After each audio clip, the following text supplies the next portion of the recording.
Hi, I'm Asada, and I'm going to show you how to make CMOS gel with Bladderwrack using the soaking method. First, rinse the CMOS to remove any sand or other debris that may be trapped. The pieces I broke off from a larger package weighed about 8 grams.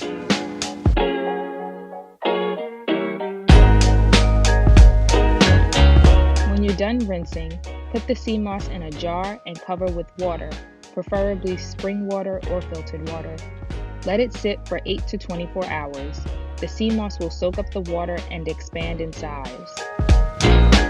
Just before you're ready to blend your CMOS into gel, start to prepare the Bladderwrack. Use about 1 tablespoon in a small dish and cover with boiling water for about 10 to 15 minutes.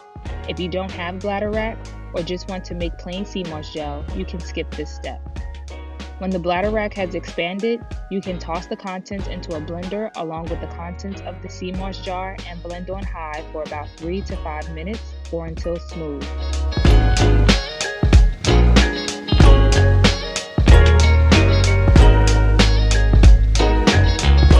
Transfer into a glass container and use daily. It can be stored in the fridge for up to a week. Check the description below for recommendations on where to purchase CMOS and Bladderwrack. Thanks for watching, liking, sharing, and subscribing.